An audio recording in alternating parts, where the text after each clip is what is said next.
Deus. Obrigado, louvor. Podem sentar. Dia de semana, o pessoal tá cansado, correria. Teve Copa do Mundo hoje, Brasilzão 2-0, glória a Deus. Né? E Deus é bom. Vocês estão bem? Aleluia. Nosso pastor está em Paulo Afonso, junto com nossa mama Cássia. E nos incumbiu dessa missão aqui de estar trazendo a palavra hoje. E eu prometo ser breve e sucinto, mas eu tenho que falar o que Deus colocou no meu coração. Amém. E o tema que o Senhor falou comigo hoje é: quem é o Espírito Santo para você? Quem é o Espírito Santo para você? Aleluia. Há uma unção de ensino aqui nesse lugar. Há várias unções nesse lugar, pastor Vone.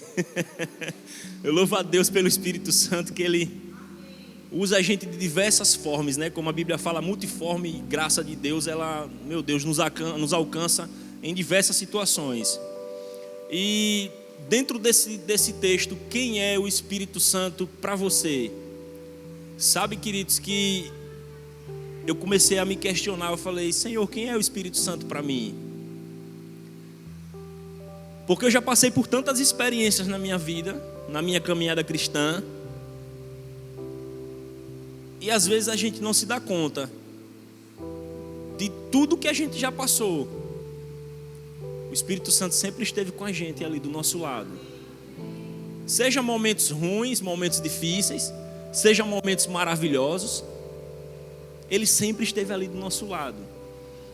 É engraçado que a Bíblia diz assim, a Bíblia diz e afirma, e a gente sabe ser uma verdade, que o Espírito Santo é o próprio Deus. A primeira verdade que eu quero trazer para vocês hoje parece ser algo assim taxativo, mas o Espírito Santo é o próprio Deus. E também sabemos que Ele tem emoções, sentimentos, vontades, intercede, fica triste, atua como um consolador, ou seja, Ele consola. Aleluia. Mas mesmo assim Ele me perguntou: quem sou eu para você? Porque talvez os meus sentimentos para com algumas pessoas podem se basear naquilo que ela pode estar dando para mim. E isso foi muito chocante quando o Espírito Santo me perguntou: será que eu tenho sido apenas o seu consolador? Será que o Espírito Santo tem sido apenas aquele amigo ou um ajudador, como a Bíblia diz que é? Será que eu só tenho Lucas porque ele é pastor, como meu amigo? Ou ele é filho do pastor Eli e talvez eu tenha me achegado a ele? Talvez eu seja amigo de Margarete porque ela pode me proporcionar algo de bom para a minha vida? E sabe que muitas vezes a gente toma o Espírito Santo assim. A gente não compreende quem de fato Ele é. E a gente simplesmente acaba o usando. Meu Deus, isso é chocante, porque a gente pode cair nessa cilada. E por que eu estou dizendo isso, queridos? Porque, vamos lá, a origem da palavra Espírito na Bíblia se traduz como algo invisível ao olho do ser humano, mas que produz algo visível. Então a primeira coisa que o Espírito Santo vai fazer nas nossas vidas é produzir algo. Ou seja, fruto. Se verdadeiramente eu aceitei Jesus como Senhor e Salvador da minha vida, e a Bíblia diz que aqueles que o confessam como Senhor e Salvador, o Espírito Santo passa a habitar dentro. A habitação, querido, não é algo passageiro, Ele habita. Onde você for, Ele está. É como o salmista disse: eu subi os mais altos céus, ali Ele está. Se eu descer as mais profundezas águas, ali Ele também está. E eu sou prova viva disso, porque eu já desci até onde eu consegui as mais profundas águas, e ali Ele estava. Como assim, Diego? Eu praticava pesca submarina, eu já contei esse testemunho aqui. E eu descia em apneia, prendia a respiração na superfície e mergulhava. 30 metros de profundidade, um prédio de 10 andares. Eu mergulhava só com o ar no pulmão, prendia a respiração e descia para pescar. E de uma forma negligente, eu atirei em um peixe e comecei a fazer cabo de guerra com o peixe. O arpão sai da arma, acerta o peixe, mas fica uma corda aqui para eu brigar, e tem uma carretilha. E eu comecei a brigar com o peixe. E de repente eu ouço uma voz embaixo d'água. Você já conseguiu falar com alguém embaixo d'água? No máximo que você pode ouvir é um som de grito, alguém gritando. Você consegue ouvir ainda um eco. Eu ouvi uma voz. O que é que você está fazendo? Mas era uma voz de autoridade.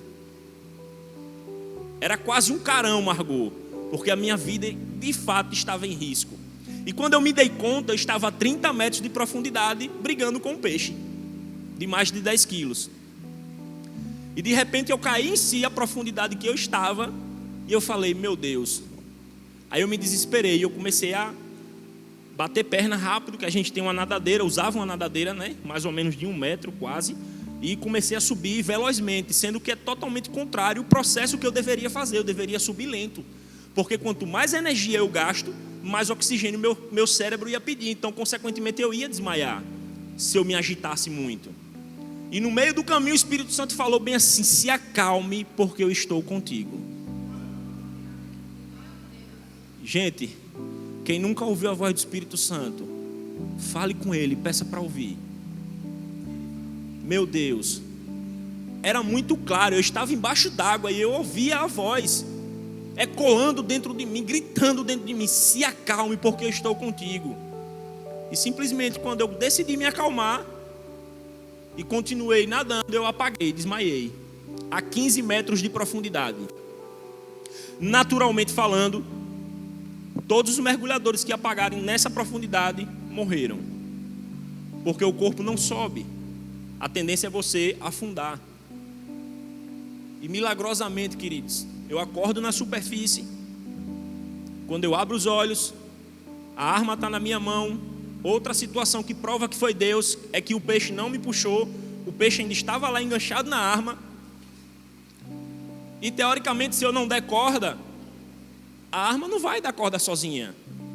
Milagrosamente, a arma deu corda sozinha e não ficou me enganchando, porque a própria arma poderia me segurar ali embaixo. E de repente, quando eu acordo na superfície. Quando eu abri os olhos, eu ainda estava com o rosto na água. Quando eu puxei o ar, por incrível que pareça, parecia que tinha uma mão apertando minha garganta, mas era justamente para fechar a passagem de ar, porque não iria ser ar, iria ser água que ia entrar. E naquele súbito eu tento puxar o ar e engulo um pouco d'água ainda, porque eu estava na superfície. Automaticamente eu me desesperei, porque daqui para baixo eu não sentia nada. Quem aqui já desmaiou sabe, o desmaio é causado justamente pela falta de oxigênio no corpo, no cérebro, e o seu corpo paralisa, justamente você enfraquece as pernas, você cai. Eu não sentia nada daqui para baixo. E agora, o que fazer? Porque eu já assisti vários vídeos de mergulhadores que chegam na superfície, acordam e simplesmente não conseguem nem se mexer, e eles afundam novamente. Aí vai outra pessoa lá e resgata, amigos que estão próximos. E eu estava sem força nenhuma, pastor Wagner. E o Espírito Santo novamente fala comigo, vire de costas. Porque a posição de costas você consegue boiar facilmente. Eu simplesmente virei de costas e ele falou, se acalme. Me acalmei, a respiração foi voltando. Eu consegui cair em si, puxei o peixe, joguei tudo dentro do barco, caí dentro do barco e caí em lágrimas. Só me vinha no coração pedir perdão. Eu não estava sozinho, eu estava com alguns amigos. Mas eles estavam dentro do barco. Eu tinha descido para fazer um último mergulho. E foi justamente nesse último mergulho que eu ia morrer. Para quem não sabe, um dos meus melhores amigos morreu assim, Edinho. Ah, Diego, o Espírito Santo cuidou de você e dele não? Ele já tinha apagado 3 vezes. A mesma coisa que aconteceu comigo, aconteceu com ele. As 3 vezes o Senhor tinha salvado ele. Todas 3, sem exceção.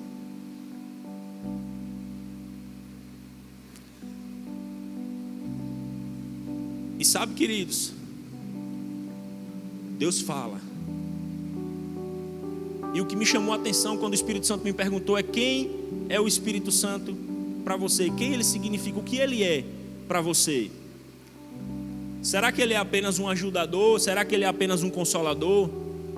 Será que ele é apenas aquele amigo? Nas horas ruins a gente liga, ou na hora de uma precisão, Senhor, eu estou precisando dessa conta para pagar. E aí ele vem e fala comigo. Então,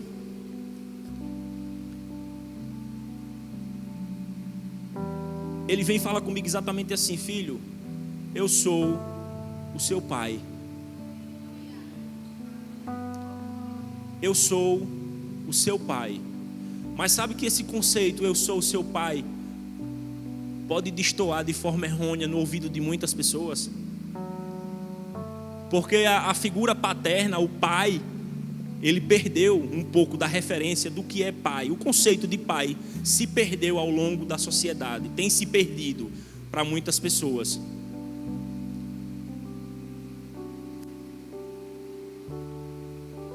Pai é aquele que protege com amor, ensina o caminho, compartilha suas histórias e aconselha com sabedoria.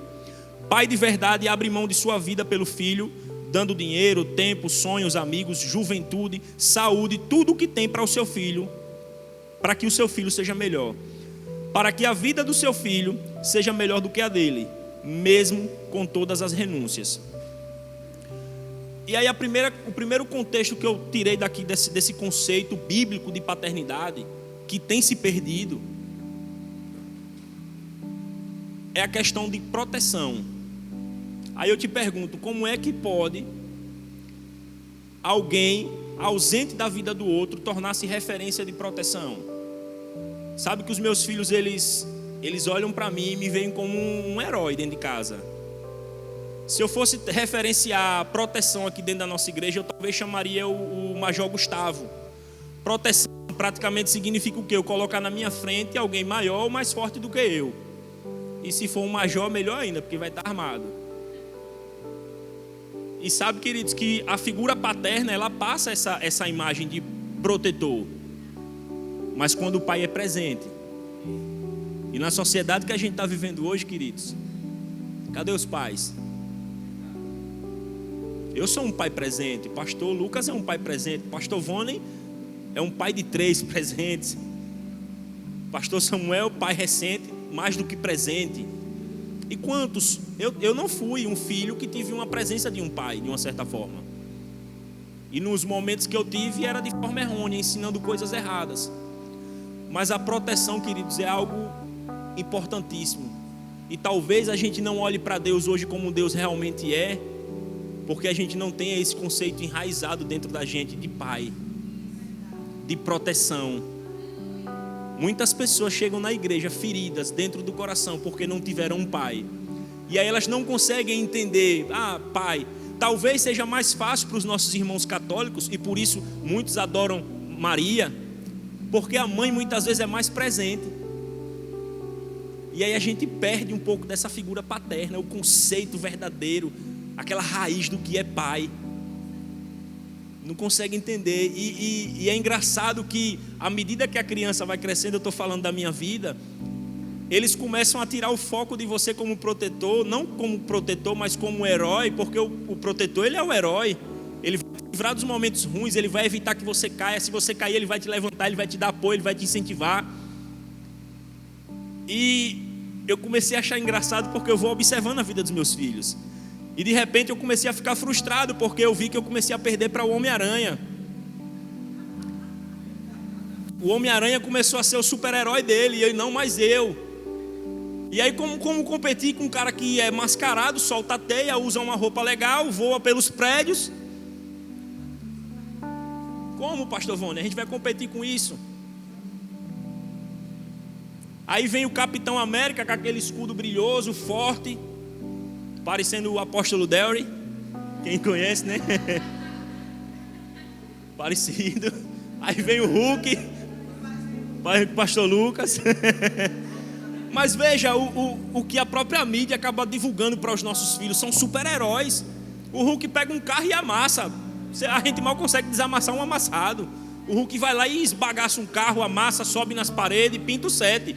O Homem de Ferro voa, solta tiro pela luva. E aí meu filho começou a perder um pouco essa referência de herói, ao ponto de eu chegar muitas vezes para ele: papai, quem é seu herói? O Homem-Aranha. Você está rindo, né?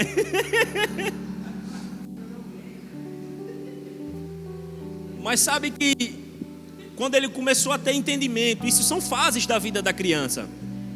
Quando ele começou a ter entendimento que tudo aquilo ali era fictício, que eu comecei a instruir ele, eu não podia deixar ele idolatrando de uma certa forma um super-herói e esquecendo do papai.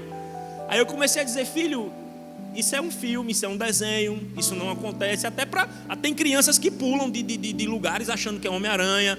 O William mesmo já quebrou o braço umas 3 vezes, eu acho que tentando ser o Homem-Aranha, e não conseguiu até hoje, né? Meu sobrinho hoje tem 8 anos. Quando ele tinha 6 anos, ele pulou da varanda da casa dele, lá de casa. A varanda, literalmente, o primeiro andar. A sorte que era o primeiro andar e era grama. Ele pulou, porque ele acreditou que ele era o Homem-Aranha e ia voar, sendo que ele se encontrou com a grama. Aí tá ele lá estatalado no chão, parado. Minha mãe viu e falou: foi o que aconteceu, menino? Eu tô sem conseguir me mexer. Foi sério. Por quê, menino? Porque eu pulei daqui de cima, que eu queria imitar o Homem-Aranha. Tava lá estatalado no chão. Ela levantou, ele andou normal, graças a Deus. Mas é perigoso. E sabe, querido, até o momento que ele começou a ter entendimento. Aí veja que negócio interessante. O Homem-Aranha não está presente na vida dele, fisicamente. É algo que ele assiste ali momentaneamente. Então começou a chegar entendimento na cabecinha dele, de que são apenas personagens, entretenimento que está ali passando para eles. E que verdadeiramente o herói dele estava em casa, que era o pai. E constantemente ele olha para mim e fala: papai, você é meu herói, eu quero ser como você quando eu crescer. Ele diz que quer ser construtor, ele diz que eu já levei ele para as obras comigo. Ele diz que quer ser pastor, quer pregar. Tudo que eu faço, exatamente tudo que eu faço, ele quer ser. Mas simplesmente porque eu sou um pai presente, eu sou um pai que protege a minha cria. Eu estou ali constantemente com eles, ensinando, instruindo, aconselhando. Porque senão essa referência caia por terra, pastor Rony. E muitas crianças têm se desviado. Não é por culpa de Satanás, é por culpa nossa, que não tem sido referência para os filhos. A culpa é nossa. Sabe por que a culpa é nossa? Porque no conceito de pai diz assim: pai é aquele que protege com amor, ensina o caminho. E aí a Bíblia vai dizer: ensina o seu filho num caminho em que se deve andar, e ele jamais se apartará dele. Mas esse ensino não é aquele contexto: faço o que eu digo, não faço o que eu faço. Porque tem muito pai que pinta e borda e diz: não, menino, você tem que me obedecer, não é para fazer isso não, tal. Mas o cara está fazendo. E eu comecei a olhar para a vida do meu filho e eu comecei a entender cada vez mais Deus. Eu não quero, amados, buscá-lo simplesmente pelo que ele pode me dar. Eu quero buscá-lo, eu quero ter intimidade com ele pelo que ele é. Pelo que ele é, simplesmente pelo que ele é. Eu não posso me achegar, porque deixa eu te dizer um negócio: se você se chegar em Margarete, ou no pastor Fábio, ou no pastor Samuel, pelo que ele pode te oferecer, e talvez por algum tempo ele até te ofereça algo, não ilícito, mas algo, a prestatez dele, ao serviço dele, no dia que ele não prestar, ele não vai servir para você. No dia que ele te disser um não, ele vai deixar de ser alguém importante para você. E aí começa a vir a desonra, porque a gente não está aqui servindo o nosso pastor, servindo a igreja, por causa do que o pastor pode me oferecer, do cargo que ele pode me colocar, da posição que ele pode me levar. Não, querido. É por quem ele é. Várias vezes eu já cheguei para ele e falei: ei, não mude o seu jeito para agradar ninguém, se você já agrada a Deus. Uma coisa, se você estiver desagradando a Deus, querido, aí eu sou o primeiro a te aconselhar: mude. Porque existem princípios e padrões para a gente seguir. Existem princípios que a gente tem que seguir. Se esses princípios que eu estou seguindo está desagradando a Deus, então realmente eu tenho que mudar. Mas se a minha alegria excessiva talvez para você incomoda, talvez não seja eu que tenho que mudar, e sim você. Se a alegria do nosso pastor, a espontaneidade dele, a maneira dele de brincar com as ovelhas, de brincar com a esposa dele, eu nunca vi. Eu digo a vocês com toda sinceridade, é até bom ele não estar aqui para não parecer que é puxa-saquismo. Eu nunca vi um homem de tão caráter como ele. Eu nunca vi um homem que ama a esposa como ele ama. Poucos pastores sobem em púlpitos e dizem o tempo todo: minha amada, meu amor, eu te amo, você está linda. Elogia a esposa. Poucos. Então, querido, não se achegue às outras pessoas pelo que ela pode te dar, mas simplesmente pelo que ela é. Ela é sua irmã em Cristo. Ela é amada de Deus.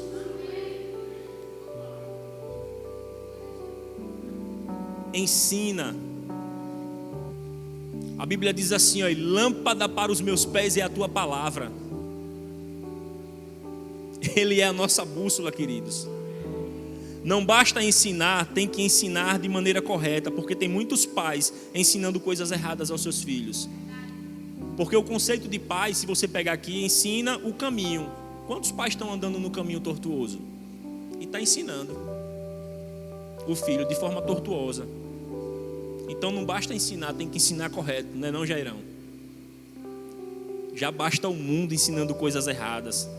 Constantemente a gente tem que estar corrigindo nossos filhos em casa. E dentro da palavra ensino existe a correção. Correção é 100% ensino. Eu acho que eu corrijo meus filhos dentro de casa, meu Deus, mais do que dou palavras de elogio. Muito mais.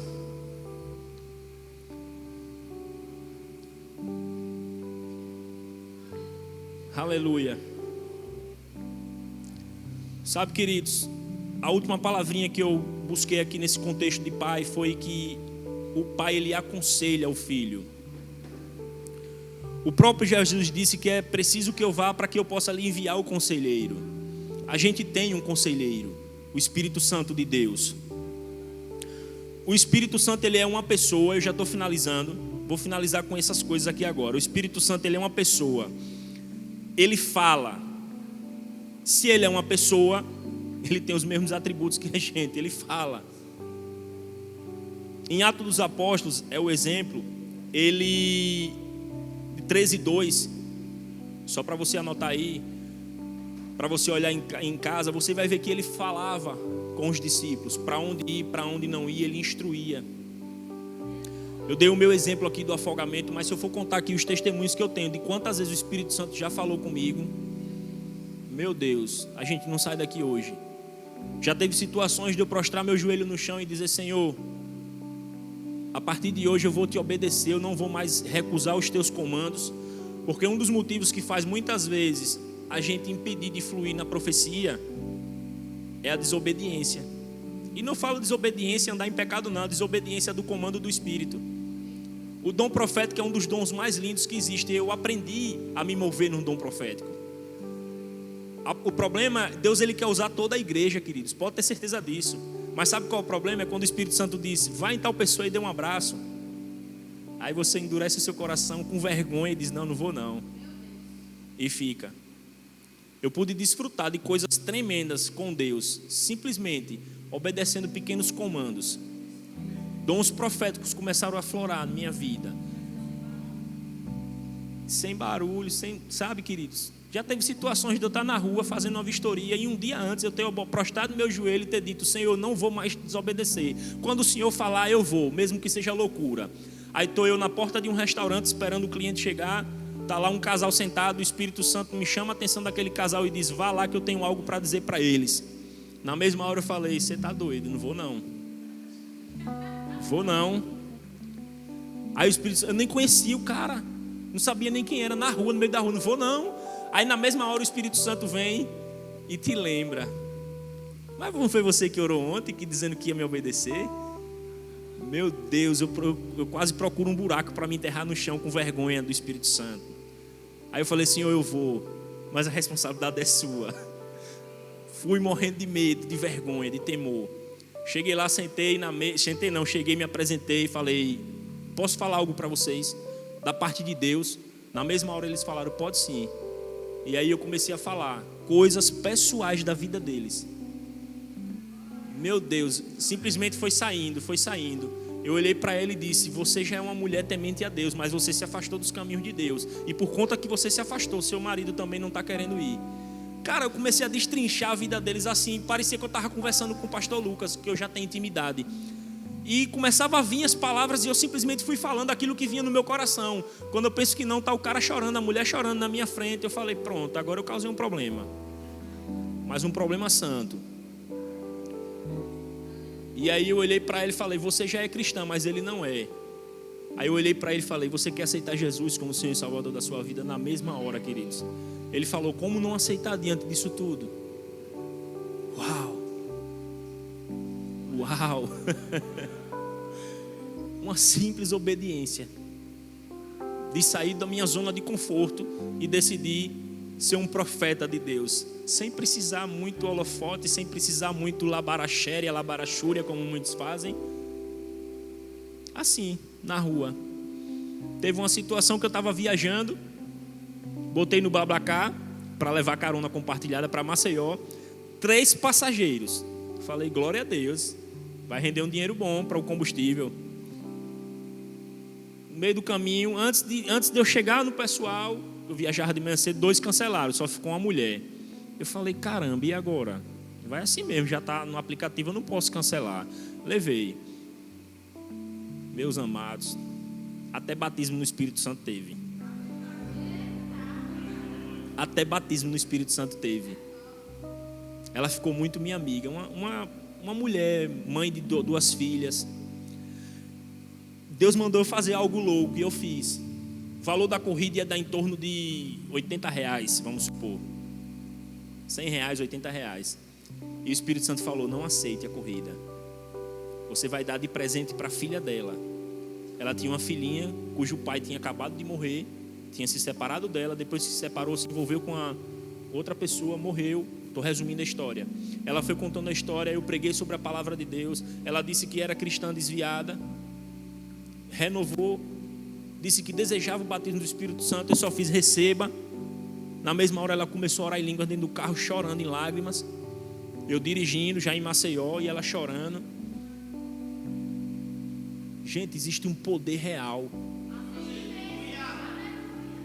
Sabe que a gente pode estar desfrutando isso dia após dia. A gente não precisa de um púlpito. Muitos têm desejado púlpitos, muitos têm desejado holofotes, muitos têm desejado cargos. E Jesus disse, ei, está pronta a seara. Está pronta. Os campos já estão floridos. Cadê os ceifeiros? Cadê aqueles que pregam a palavra em tempo e fora de tempo? Só abra sua boca, querido. Ou fique calado e seja. Eu olho para Jairão, eu vejo Cristo, gente. Jairão não precisa falar nada. Eu olho para o rosto de Jairo, eu acho que se Jesus fosse moreno, negro, seria como Jairo. Eu não sei a cor da pele dele, não estava aqui, mas se fosse negro, seria exatamente como Jairo. É assim que eu vejo. Eu olho para o rosto de Jairo e eu vejo Cristo. O olhar dele transmite amor. O olhar dele transmite amor.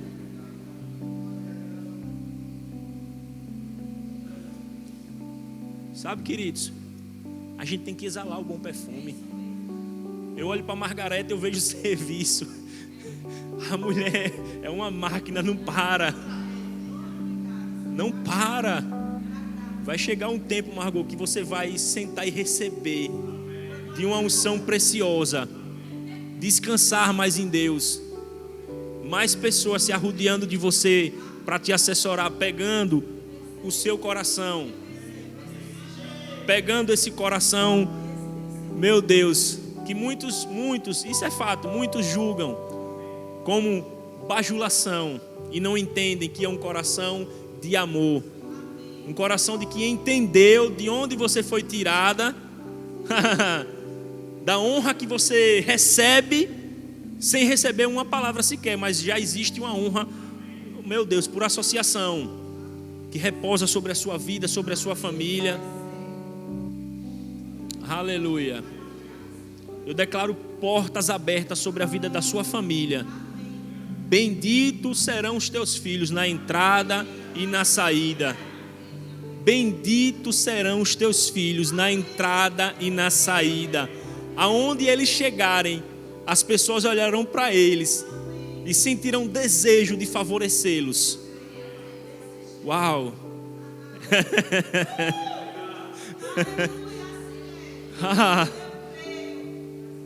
Eu olho para os seus 3 meninos e a única palavra que eu vejo é essa assim, ó, tá vendo isso aqui?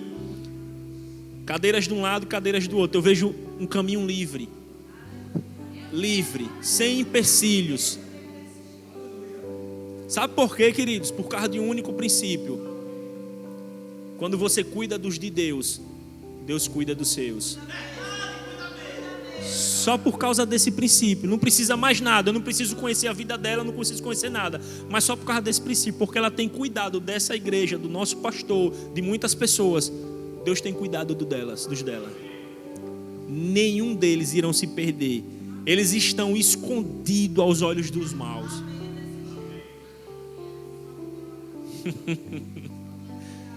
Eles são cobertos pelo sangue do Cordeiro no colégio. Você não tem noção do quanto o William ainda vai te trazer orgulho. Meu Deus, ele já traz, eu sei que já traz. Deus tem coisas com primogênitos homens. Eu não estou fazendo acepção de mulheres, de pessoas, não é isso. Mas existe uma unção poderosa na vida dele. Essa aceleração dele, essa agitação dele, meu Deus. Pegue isso aí e transforme em palavra. Uau! Quando esse menino começar a pregar, Margarete, se prepare para ele arrastar multidões. Arrastar multidões. Isso. Eu tô sentindo, é um manto profético. São coisas que não passam nem pela minha mente, vem e sai. Sabe que as características das pessoas mostram muitas vezes o que Deus vai usar elas lá na frente. Às vezes as pessoas olham a William agitada no paraquedas, quando se junta com João Pedro, pronto. Aí diz, meu Deus do céu, vai-se embora. Unção dobrada. Meu Deus. Uau. 12 minutos. O Espírito Santo, queridos, ele pensa. Em 1 Coríntios 2, 10, 11. Mas Deus nulas revelou pelo seu Espírito, porque o Espírito penetra todas as coisas, ainda as profundezas de Deus. Porque qual dos homens sabem as coisas do homem, senão o Espírito do homem que nele está? Assim também ninguém sabe as coisas de Deus, senão o Espírito de Deus. Como é que pode a gente se movimentar em um dom profético sem saber de nada da vida da pessoa e simplesmente o Espírito Santo revela tudo para você? Queridos, quando você começar a desfrutar desse dom profético, você vai, que nem é viciante, no sentido bom, porque você quer mais e mais e mais e mais. Você fica assim, qual será a próxima profecia? Às vezes eu até brinco com o pastor Lucas, quando ele vai pregar ou quando eu vou pregar, ele diz, eu não aceito menos que 5 profecias. Mas é porque mas isso é bíblico, queridos. Sabe por que é bíblico? A gente brinca assim, mas a Bíblia diz, desejai os melhores dons. Não é o Espírito Santo que vai simplesmente pegar uma varinha de condão e você está aqui, agora você é um profeta. Você tem que desejar. Quando você começar a provar desse dom profético que eu estou falando, de simplesmente comece com um abraço. Comece com um abraço. Quando o Espírito Santo falar, vá abraçar uma pessoa, vá e abrace. Aí você vai ver essa pessoa chorando sem motivo nenhum. Mas não é sem motivo nenhum, é porque o Espírito Santo já estava falando com ela. Talvez essa pessoa, como já aconteceu comigo, Senhor, eu preciso de um abraço. Eu acho que eu vou sentir a sua presença se eu for abraçado. Aí vem de lá para cá Sandrão e me dá um abraço. Aí eu falo, uau, Deus, obrigado, porque eu precisava de um abraço. É a profecia em movimento, é o Espírito em movimento. Deseje, tenha vontade de se mover no dom. Ele pensa, ele sente. Efésios 4:30 diz, e não entristeçais o Espírito Santo de Deus, com o qual fostes selados no dia da redenção. Então perceba que ele tem sentimentos. Ele é uma pessoa, gente. E às vezes a gente tem menosprezado isso. Quando o Espírito Santo me falou, filho, não me tenha como simplesmente aquele que pode te proteger, não me tenha simplesmente com aquele que pode ser o seu melhor amigo, não me tenha simplesmente com aquele que pode, sabe, pode todas as coisas, que Deus de fato pode todas as coisas, mas me tenha porque eu sou seu pai, exclusivamente isso. Quando você compreender de fato, enraizar no seu coração o conceito verdadeiro de pai, meu Deus, é mais ou menos assim: buscar, pois, em primeiro lugar o reino de Deus, busque Deus em primeiro lugar, e tudo vai ser acrescentado. Chega um tempo que é lícito a gente pedir dinheiro para as nossas finanças, para as coisas se organizarem. Senhor, me ajuda, organiza isso. Mas quando a maturidade chega, querido, João Pedro, meu filho, não precisa me pedir nada. Eu sempre dou além do que ele pede ou pensa. Eu sempre busco ser extravagante nas expectativas dele. Por quê? Porque eu sou um pai. Porque eu o amo. Eu quero cuidar dele assim de uma forma tão zelosa que ele não consiga olhar para ninguém e ter ninguém como um herói, apenas eu. E eu vou ser sincero, até a mãe tem ciúmes de mim, num bom sentido. Por quê? Porque ele me diz muito mais que me ama do que ela. Que ele chega no sofá, tá nós dois, um do lado do outro, os dois correm para mim, me abraçam, me beijam, aí sentam no sofá, aí ela fica assim, tipo assim, saiu daqui. Aí eu falo, é colheita. eu planto para uma criança. E eu vou finalizar com isso, é somente uma observação para vocês que são mães e talvez não entendam muitas vezes porque o filho pequeno se gruda mais no pai, um pai presente, porque muitas vezes a linguagem de amor da mãe é o serviço, é aquele corre, arruma a pasta, prepara a lancheira, faz isso, faz aquilo outro, e o pai está ali na gaiofada. Apesar de que eu ajudo muito, eu dou banho neles, eu arrumo para a escola, eu calço sapato, mas ao mesmo tempo eu me disponho mais a brincar com eles, a resenhar com eles. E a atenção deles, e quando eu não estou em casa, meu Deus, tem sido culto passado, para finalizar, culto passado foi a confraternização de mama aqui. Eu tive que sair, que eu vim sozinho, eu tive que sair para ligar para a Nike, ela, amor, me ligue, por favor. Aí eu liguei. Mateus, meu pequenininho, queria falar comigo. Ele estava chorando em prantos, só ia se acalmar se eu falasse com ele.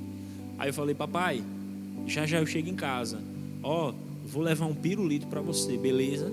Beleza, papai, você vai dormir segurando na minha mão, viu? Fique de boa. Parou de chorar. Parecia mágica. Aí minha esposa liga, rapaz, só com você mesmo, não sei não. É pai presente, querido.